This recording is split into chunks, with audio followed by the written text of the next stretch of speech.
Belt and Road Initiative and the opportunities for connectivity with the issue of the investment climate, which is at the heart of this particular session. The reason why I want to do that is that sometimes the link is not obvious, but I think it's a very important link. And in particular, I want to make a case of why an initiative like the Belt and Road Initiative can lead to an improvement in investment climate that will benefit domestically the countries that are affected by the Belt and Road Initiative, as well as globally and regionally the business environment. So let me just say why, first of all, EBRD is interested in this. We are a London-based bank. We're called European Bank for Reconstruction and Development, but we really invest between Morocco and Mongolia. We invest from Estonia to Egypt. We have quite a large regional operation, and in a way, our footprint geographically is the old Silk Road. So we have a natural geographical affinity to the region. So we feel that we can play a particular role in attracting the private sector, which has always been the focus of the EBRD, to the table in the context of the Belt and Road Initiative. That's why we're paying attention to this.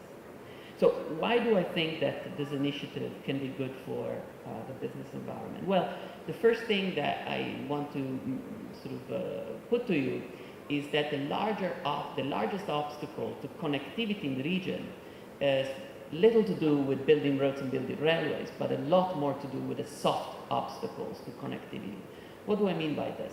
I mean that if you really believe that the private sector is what we need to see in the region in order to generate the kind of finance required for infrastructure, then we need to attract this private sector. And the private sector will simply not come to the table unless they find a business environment where they want to invest. That's why, in my view, we need to put the soft obstacles to investment even before we think about hard infrastructure. And what do I mean by soft obstacles to investment? Well, I mean regulatory frameworks, I mean customs regulations, I mean standards. Just to give you an example, in Kazakhstan scores, according to your old office, Augustus, the World Economic Forum scores Kazakhstan as 127th out of 138 countries on customs and customs regulation and ease of crossing borders. Another area which I think is stunning is road maintenance. Despite the fact it's a landlocked country and roads are fundamental to its economic survival, really the maintenance of roads and the sustainability of the maintenance of roads is a massive problem in Kazakhstan, which links to the policies around roads and really the commerciality of roads. So the point that I'm trying to make is that Kazakhstan is a good example of a place where a lot of work needs to be done in order to create an environment which is attractive for business to invest in connectivity. So if we believe that, then it's obvious that the kind of improvements we would need to see on the back of the opportunities of the Belt and Road Initiative are going to greatly benefit domestically the economy of Kazakhstan and likewise the economy of other countries in the region. So in a way, I think an initiative like the Belt and Road Initiative creates competition between countries. It's a bit of a race to the top in terms of being able to attract the investments to Kazakhstan instead of another country. It creates a sense of direction, a sense of ambition. And I believe that this ambition should be as much on the business environment as it is on the hard infrastructure investments. So earlier you were talking about the European example. I think in this sense the European example is a good one. Over the history of the European Union, and still today, we are seeing, a constantly improving business environment on the back of the opportunities that an integrated market offers.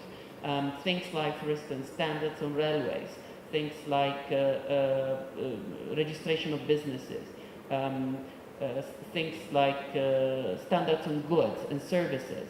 These are things that are constantly changing still today in the European Union. Why are they changing? Because the opportunity is so big, the market is so big, and countries realize that unless they race to the top, they're not going to be part of the game. And that's the kind of ambition, that's the kind of positive dynamics that I think the Belt and Road Initiative can create. Let me just add one last point.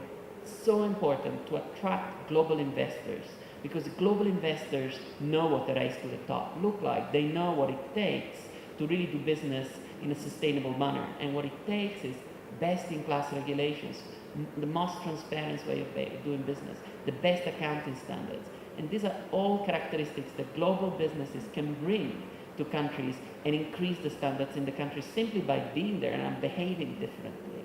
So I believe that there's a real opportunity around the Belt and Road Initiative to create this dynamic and positive spiral, if you want, a race to the top that can really benefit countries domestically in the business environment, as well as creating a really regional, if not global, opportunity.